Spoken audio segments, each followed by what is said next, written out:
아바타 3 봤습니다. 올해 데미를 장식한 초기대작이죠. 그냥 딱 생각했던 그대로 아바타예요. 할 말이 없어요. 비주얼 아바타, 스토리 아바타, 연출 아바타. 전에 봤던 아바타 1, 2랑 똑같아. 그래서 늘 먹던 파랑 외계인 맛이 났습니다. 일단 러닝타임 먼저 이야기를 하자면 3시간 17분인가 됩니다. 상당히 길죠? 그래서 영화 보기 전에 화장실 무조건 가야 해요. 중간에 나갈 만한 장면도 없어서 무조건 갔다 와야 해요. 그런데 저는 이제 영화 3시간은 좀 힘들어요. 허리 아파. 영화가 너무 길어요. 이게 재미의 문제가 아니고 육체적으로 힘들어. 3D 안경까지 끼고 보니까 눈도 아프고 허리도 아프고 3시간은 좀 빡세단 말이야. 마음의 준비를 하고 가야 합니다. 그래도 영화 자체가 재밌어서 3시간이 넘는데 그렇게 지루하진 않았습니다. 시간은 잘 갔어요. 하지만 그래도 너무 길다. 그리고 저는 4D로 봤는데 제가 간 곳은 4D 효과가 그렇게 좋진 않았어요. 그래도 이크란 타고 날아다니는 거나 전투씬에선 좋긴 한데 물을 너무 세게 뿌려요. 뿌릴 때마다 깜짝깜짝 놀라는데 3D 안경에 물이 묻어서 거슬리는 거야. 수압이 너무 세요. 무슨 위기 탈출 넘버 벌칙인 줄 알았어. 그리고 뒤에서 누가 발로 차는 건지 자꾸 등을 치는 거야. 4D 좌석이 넓어서 앞에 발이 닿기 쉽지 않은데 이게 4D 효과인지 발로 차는 건지 모르겠어. 아무튼 전혀 움직일 장면이 아닌데 자꾸 등을 치더라고. 자, 이제 영화 이야기로 넘어가자면 아바타 3편은 2편이랑 같이 찍었잖아요. 그래서 2편이랑 비슷해요. 근데 너무 비슷해요. 여기서도 하루 종일 바다 나오고 물 나오고 산호 부족 나오고 또리치 대령 그대로 나오고. 그리고 저는 2편에서 그래픽이 너무 좋은 거야. 프레임이 막 60프레임, 48프레임 이렇게 너무 좋으니까 저는 너무 좋아서 오히려 거부감이 들더라고요. 아바타 보면 고퀄리티 게임 시네마틱 컷신, 트레일러 이런 거 보는 느낌이야. 너무 부드러워서 오히려 별로야 나는. 저는 24프레임이나 30프레임 이런 거 좋아합니다. 애니도 유튜브에 검색하면 60프레임 버전 많이 나오잖아요. 저 그런 거 별로 안 좋아해요. 프레임 30 아래에서 하는 게 좋아. 너무 부드러우면 부자연스러워서 제 눈이 못 따라갑니다. 그런데 이런 게 2편보다 3편이 그런 느낌이 좀 덜 들었어요. 프레임이 중간중간 왔다 갔다 하지만 2편만큼 거슬리진 않았어요. 역체감이 드는 장면이 있긴 하지만 저는 2편보단 좋았고, 그리고 3편 부제가 물과 재잖아요. 제목이 아바타 3 불과 재인데 이거 제목 오타난 거 아니야? 물과 재인데? 물을 불로 잘못 쓴 거 아니야? 영화에서 불보다 물이 훨씬 많이 나와요. 카메론 이 사람 물을 대체 얼마나 좋아하는 거야? 그래서 2편이랑 비슷하다는 감상을 받은 분들이 많이 계십니다. 불이랑 재가 거의 안 나오니까 물이 더 많이 나오니까 부제가 왜 불과 재인지 모르겠어요. 아무리 봐도 또 부제에 물을 넣을 수 없으니까 불이랑 정반대되는 불을 넣은 건가 싶어요. 그리고 캐릭터마다 저마다의 길을 찾는 게 이번 영화의 중심인데 이거야말로 물의 길 아니야? 그래서 부제가 좀 아리송합니다. 불을 상징할 만한 요소 나오긴 하죠. 과열되는 분쟁, 시작된 전면전 중요하긴 한데 이게 부제급으로 닮만한가? 이건 좀 아닌 것 같아요. 사람들한테 부제 안 알려주고 이 영화 보란 다음 아바타 3의 부제를 맞춰보라 하잖아? 못 맞춰. 이거 보고 어떻게 불과제를 떠올려요. 그리고 2편과 같이 찍었잖아요. 그래서 들어간 기술이 똑같으니까 2편이랑 너무 비슷해요. 디자인도 스토리도 비슷한 느낌을 받았습니다. 물론 그래픽은 지르긴 해요. 디자인이나 영상미, 아트웍 지려요. 수중 촬영, 판도라의 설정들, 세계관 이런 건 진짜 좋습니다. 아바타의 수중 촬영이나 그래픽은 타의 추종을 불허하는 급이니까 기술적인 부분은 깔 게 없어요. 독보적인 탑이라고 생각해요. 그런데 이걸 3편까지 보다 보니 처음 볼 때의 감흥은 아니야. 수중 촬영이니 그래픽이니 어마어마하긴 하지만 스토리도 그렇고 비주얼도 2편에서 본 거랑 별로 차이가 안 나니까 감흥이 좀 덜하다. 특히 스토리가 큰 것 같아요. 다 똑같으니까 좀 뻔하고 아바타스럽다고 느끼는 것 같습니다. 나는 이제 아바타는 그냥 판도라 보려고 가는 거야. 다양한 생명체들이 나오는 외계 행성 다큐멘터리 보는 느낌이에요. 동물농장, 내셔널 지오그래픽 이런 거. 전 아바타2도 해양 다큐 보는 느낌으로 봤어요. 그래도 비주얼 요소 하나만으로 아바타를 보러 극장에 갈 가치가 있다고 봅니다. 현재 촬영 기술의 최고봉, 그래픽 기술의 최고봉을 느끼러 갈 가치가 있어요. 그러니까 기왕이면 아바타는 좋은 곳에서 보세요. 그래픽 최고봉 영화인데 그걸 잘 느껴야 더 재밌을 거 아닙니까? 아이맥스나 돌비로 보세요. 자, 이제 영화 시작하고 네테이암과 로아크가 이크란 타고 날아다니는 거. 좋아요. 2편에서 얘 죽었었지. 로아크 이 패급 때문에 S급 네테이암 골로 가버렸지. 이렇게 전편 내용 좀 복습해주고 초반에 바람상인들 나오면서 와, 세계관 확장, 오버로드 지린다, 비주얼 미쳤다. 제이크가 오버로드 타고 다니면서 판도라를 유랑하는 건가? 제부족한테 한 번 털리고 그 뒤로 안 나와. 그런데 오버로드 죽는 게 되게 잔인하게 묘사됩니다. 무게 때문에 못 날고 이렇게 떨어지는 게 되게 잔인하게 묘사돼요. 이게 몸부림을 치는 게 이번 거 심상치 않구나. 불과제가 뭔지 제대로 보여주나 싶지만 그 뒤로 안 나온다는 거. 바람상인들, 공중 유닛들 그대로 퇴장합니다. 오버로드 죽어서 인구수 바뀌었나요? 다들 어디 갔나요? 유닛 더 못 뽑아서 안 나오는 건가요? 그런데 이때 전투씬은 참 좋았습니다. 지금까지의 나비족과는 정반대인 제부족. 불 지르고 자폭하고 와중에 로아크 이 패급은 또 무전기 두고 가고 스파이더는 마스크 좀 진짜 제발 보조 배터리 좀 들고 다니라고. 그리고 제이크 설리 재앙 디버프로 바람상인 멸망하고 수영에서 어찌저찌 얘네들 도망간 다음에 네이트리 화살 박혀서 숙부족으로 도망가고 제이크와 커리치 대령이 이번만 임시 동맹이나 맺고. 근데 이때 커리치 대령이 바람한테 제압당할 때 좀 놀랐습니다. 커리치 대령이 이렇게 쉽게 지다니. 다크템플러 얘네들 엄청 세구나. 그래도 어찌저찌 도망에 성공하고 겸사겸사 스파이더도 펑거스 휴먼으로 진화시켜주고. 여긴 좀 궁금하긴 합니다. 대체 판도라는 뭐하는 행성이길래 이런 신비한 일이 일어날까? A1은 도대체 뭐하는 작자인 것인가?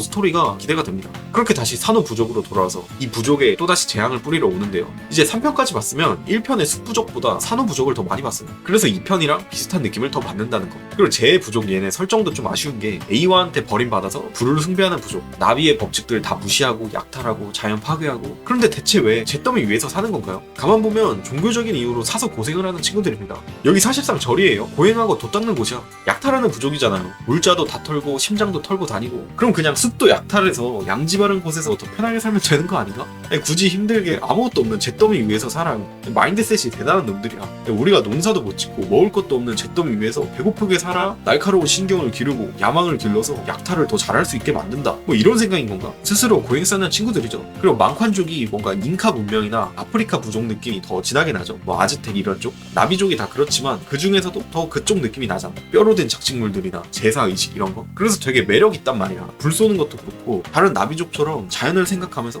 판도라를 지키는 드루이드들이 아니야. 완전 매드한 집단이라 좋았어요. 매드맥스처럼 파이어 하고 자폭하는 것도 그렇고 맨날 보던 인간 빌런들보다 더 신선하고 좋았는데 나중에 결국 인간한테 분량이 다 뺏겨서 없어진 느낌이 있다. 그리고 바랑도 참 안타까운 캐릭터죠. 제2부족의 자히크, 전투력도 지력도 잔혹한 마인드셋도 멋있어요. 그리고 가오도 넘치잖아. 인간들 앞에서 야 쫄지마, 어깨 펼마 이런 족장의 리더십이 있는 친구야. 인간의 문명을 맛보고 뿅 가가지고 코리치와 함께 판도라를 정복한 야망을 품고 있는 야심가야. 둘이 화염방사기로 불 지르고 막 총 쏘고 거의 뭐 본인 클라우드예요. 그런데 갈수록 빌런은 인간 쪽에 분량이 많아지다 보니 바랑과 망칸족은 거의 안 나옵니다. 그래서 바람은 그냥 진득하게 네이트리와 계속 싸우는 게 어떻을까? 둘의 라이벌리가 자주 나오잖아요. 초반에 이크를 타고 승부하고 인간 기지에 잠입해서 한바탕 하고 마지막 전투에서도 한바탕 하고 서로 부족의 강인한 여전사 자히크 얼마나 좋습니까? 그런데 마지막에 둘의 관계가 개인적으로 좀 아쉽다는 거. 이번 아바타의 포스터나 부제, 예고편을 보면 바랑 비중이 아주 많아요. 그래서 엄청 중요한 캐릭터인 줄 알았는데 결국 또리치 대령. 그럼 또리치 대령은 어떻습니까? 얘가 영화에서 패급 같으면서도 카리스마 있는 모습도 보여주고 초반엔 호구처럼 제 부족한테 막 당하길래 대령님이 감히 많이 죽으셨나? 전역을 해야 하나? 싶었는데 스나이퍼 시켜서 상황 잡는 거 멋있었어요.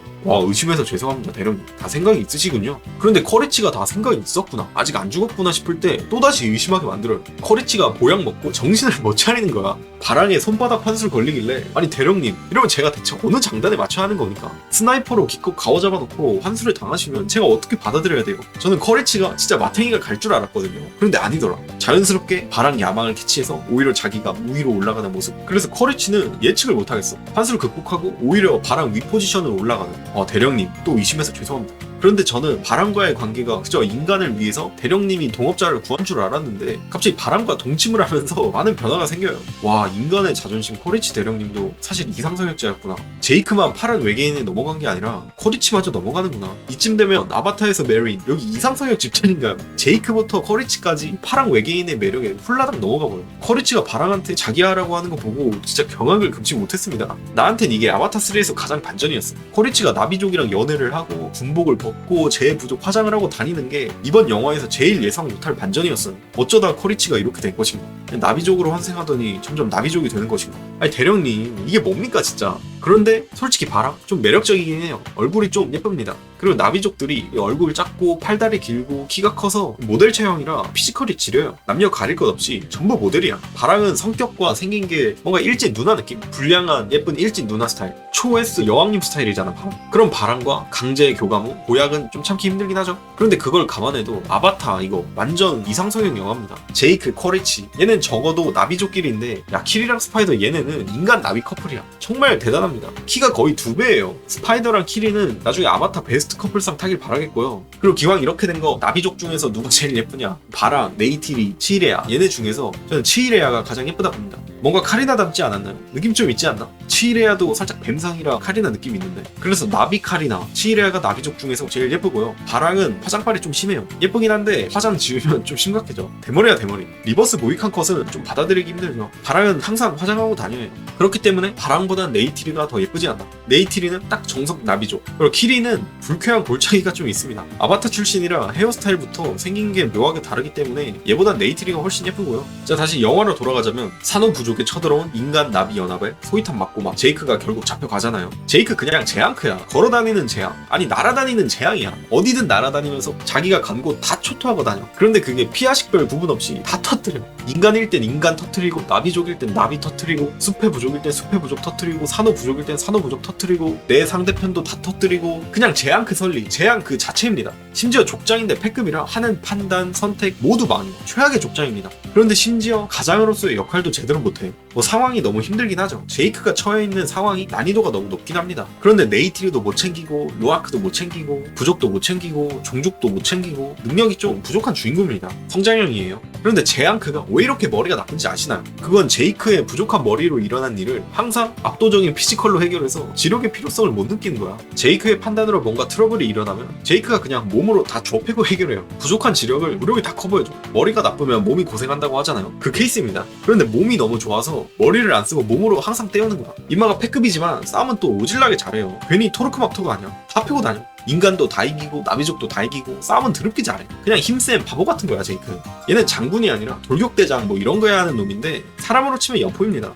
지력 스탯을 전부 무력으로 찍은 놈이야. 그래서 무슨 문제가 생겨도 힘으로 해결하니까 머리를 쓸 일이 없는 거야. 무슨 문제가 생겨. 그럼 자기가 해결 못하고 그냥 손 놓고 있어. 그러다 누가 도와줘서 탈출해. 그럼 그때부터 제이크 매드무비 시작. 이게 아바타 내에서 변함이 없습니다. 그리고 등장인물들도 다 패급이야. 제이크도 패급이고 로아크도 패급이고 코레치도 패급이고 인간 장군도 패급이고 여기 판도라가 아니라 그린캠프야. 인간 장군 진짜 너무 무능력해요. 이 새끼 옷 당장 벗겨야 해. 임무를 성공하는 걸 본 적이 없어. 그래 로아크도 2편에서 패급이었잖아요. 그래도 끝에 네테이암 죽어서 아 얘가 괜찮아지겠다. 주인공 세대 교체해야 되니까 정신 차리겠구나 싶었지. 그런데 여전히 패급이야. 총도 못 쏘고 무전기는 맨날 까먹고 아직 애라서 피지컬도 안 좋아. 와 로아크가 아직까지 패급인 게 이 영화에서 제일 반전이에요. 이제 보니 코레치가 바랑 남친 되는 것보다 로아크가 여전히 패급인 게 더 반전이야. 나중에 본인의 길 찾고 파약한과 함께 툴쿤들을 설득하기 전까지 계속 패급이에요. 그리고 제가 볼 때 로아크는 전사로서의 재능이 없어요. 얘는 보니까 외교, 설득 이쪽으로 재능이 있어. 무과가 아니라 문과로 가야 해. 전투에선 내내 민폐만 끼치는 모습이랑 나중에 툴쿤들 포섭할 때의 기백을 비교하면 너무 차이 나요.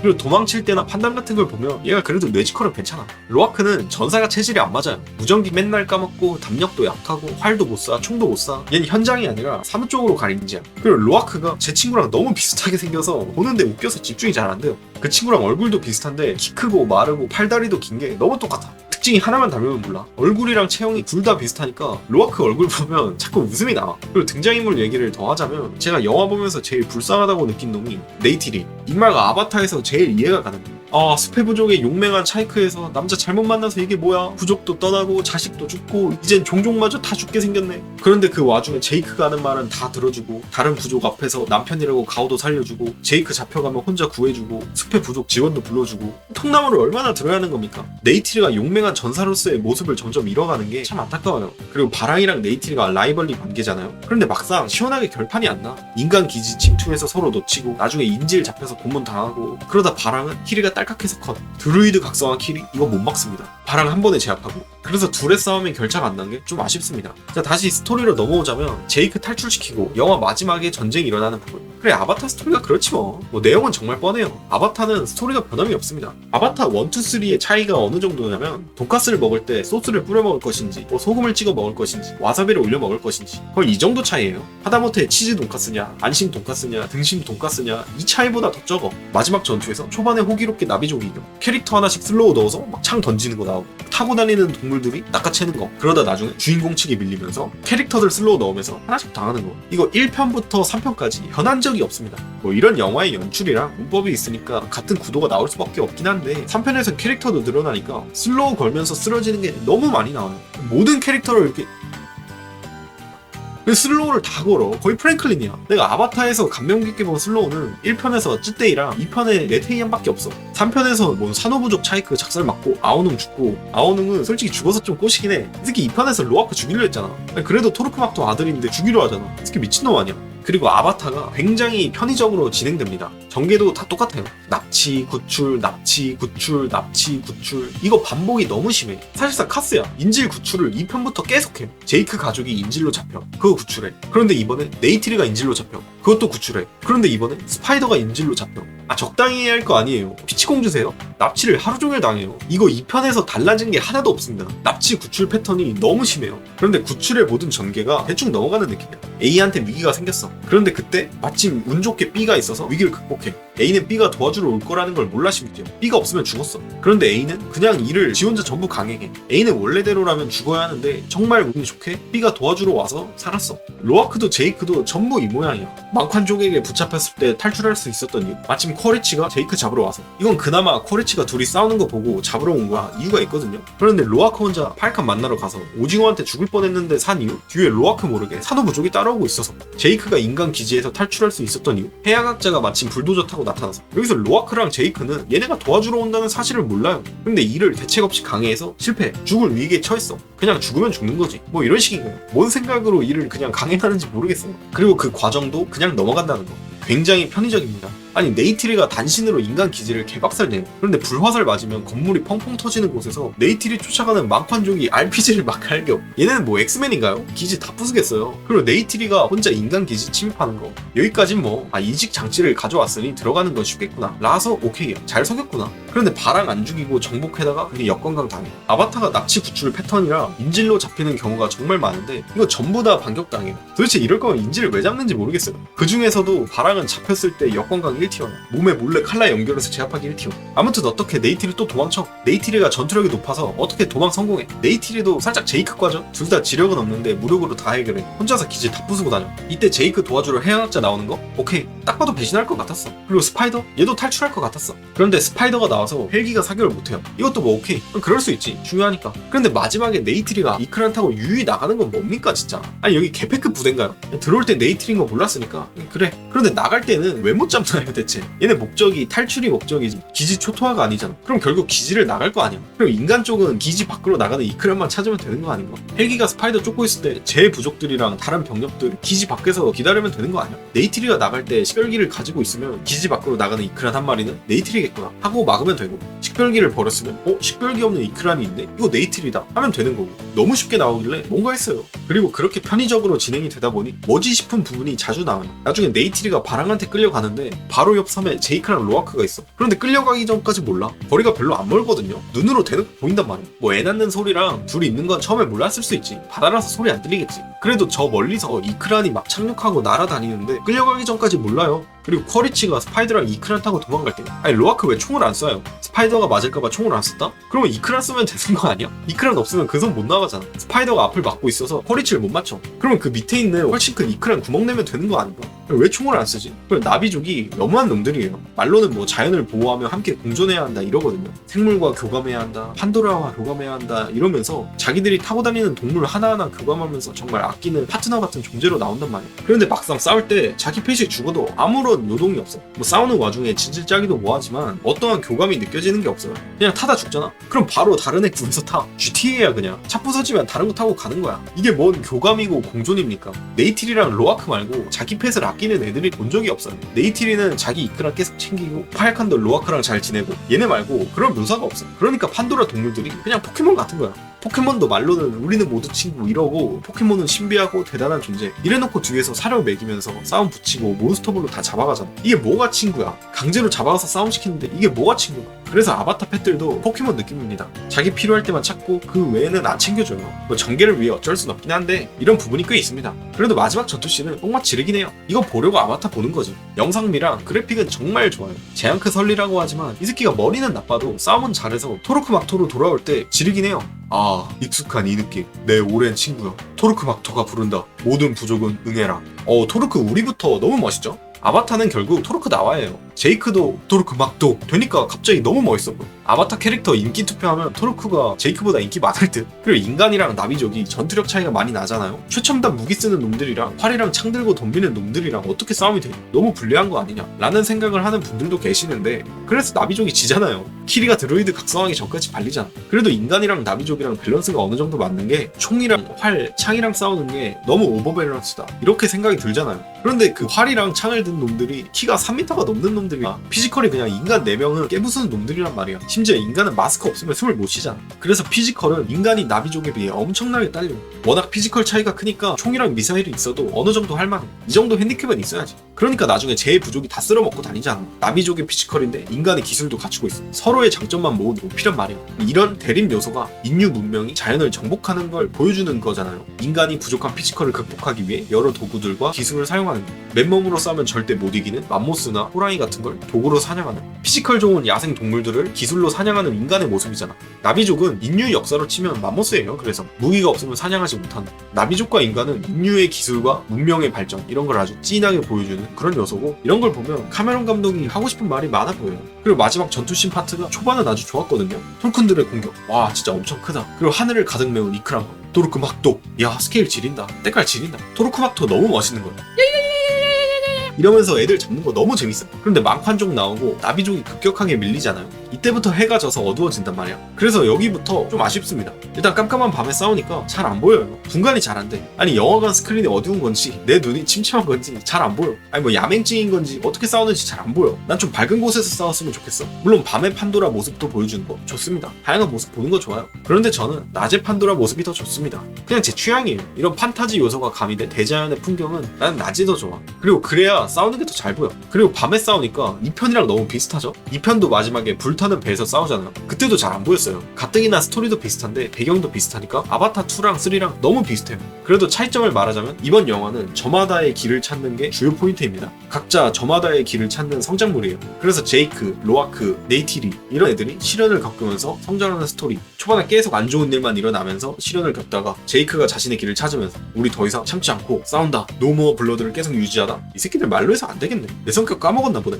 토르크 막토로 돌아가야겠네. 스파이더 죽이는 길 아니야. 이러면서 자신의 길을 찾고, 네이트리도 로아크도 자신의 길을 찾고 한층 성장해 나가는. 로아크 머리카락 한 가닥 나온 게 불량함을 나타내는 거거든요. 존 코너의 한 가닥 앞머리 자체 오마주로 불량한 느낌을 주는 헤어스타일인데, 나중에 톨컨들을 설득하면서 자신의 길을 찾고 전사의 헤어스타일로 바뀝니다. 자신만의 길 찾고 불량한 한 가닥 앞머리 더 이상 안 해요. 심지어 커리치 대령마저 자신의 길을 찾죠. 내가 인간 커리치인지 죽은 커리치에 정신이 들어간 나비족인지. 그런데 그러다 보니 커리치 대령이 패급이 됐어. 말 더럽게 안 들어. 명령 불복종은 기본이고 장군한테 대놓고 개겨. 스파이더 때문에 자기 사역으로 임무 다 망치고 다니는 최악의 지휘관이야. 그런데 아들 사랑은 역시 커버지. 스파이더 이 페르나 자식이 사고치고 다녀도 무조건 살려주려 하고, 군번줄도 흐뭇하게 줬다가 스파이더 탈출하고, 정말 멋있는 커버지죠. 스파이더가 쏜 화살 맞은 팔로 스파이더 구해주는 커버지. 그리고 제이크와 커리치가 라이벌 관계잖아요. 둘 다 인간 군인에서 몸 잃고 나서 나비족으로 링크한 녀석들. 화살 빼는 방법이 똑같은 메린 출신. 화살을 이렇게 뽑지 말고 당겨서 빼야 한다. 그리고 둘 다 스파이더 아빠랑 전우애가 있어.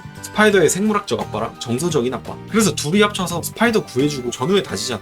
은근히 제이크랑 커리치가 전우애 다지는 장면이 많이 나와. 그래도 커리치가 공과사는 확실해서 야, 우리 이런 분위기 아니다. 지금 임시 동맹일 뿐이다. 이렇게 선은 딱 긋는 모습. 스파이더 아빠 모음이라고 둘이 고생을 많이 합니다. 그리고 마지막으로 키리도 A1을 만나는 길을 찾고, 그리고 키리는 완전 종교적인 캐릭터 같습니다. 아바타가 종교적인 색채가 아주 강한 것 같아요. 제가 그쪽은 잘 몰라서 어디에 무슨 의미가 있고 뭐 메타포가 있고 그런 건 잘 모르겠지만, 키리만큼은 누가 봐도 메시아잖아요. 하나님에게 잉태된 예수, 에이와에게 잉태된 키리. 생물학적 아빠 없이 신적인 존재에게 잉태돼서 엄마만 있는 존재. 그리고 전지전능한 능력을 사용해서 구원을 하는 미지의 존재. 메시아 캐릭터잖아요. 앞으로의 후편에서 키리가 가장 중요한 역할로 나올 것 같습니다. 그리고 A와 나중에 키리가 만나는데 이때 지르긴 해. A와 얼굴 나올 때 막 코즈미코로 같은 거야. 와, A1은 대체 뭐하는 놈일까? 그냥 자연적인 어떤 신적인 존재인 줄 알았는데 이런 실루엣이 딱 나오네. 기대가 됩니다. 그렇게 쿼리치 대령이 스스로 떨어지고 나중에 A와의 나무에서 아는 얼굴 다 나오고 뭐 쯔떼이랑 네테이암이랑 전부 다 나와. 이제 영화 끝. 재밌게 봤습니다. 제가 제앙크 설리 이러면서 욕을 많이 했지만 제이크도 이해가 되는 친구입니다. 단순히 이상성욕자 이런 건 장난이고, 쿼리치한테 지금껏 느껴보지 못한 세상을 봐라, 눈을 떠라, I see you 이러면서 쿼리치만의 길을 찾도록 도와주고, 실제로 판도라가 정말 신비한 행성은 맞으니까 얘도 이해가 갑니다. 4편은 이거보단 좀 나아진 모습으로 왔으면 좋겠습니다. 너무 똑같은 거 4, 5편 이렇게 하면 좀 질리잖아요.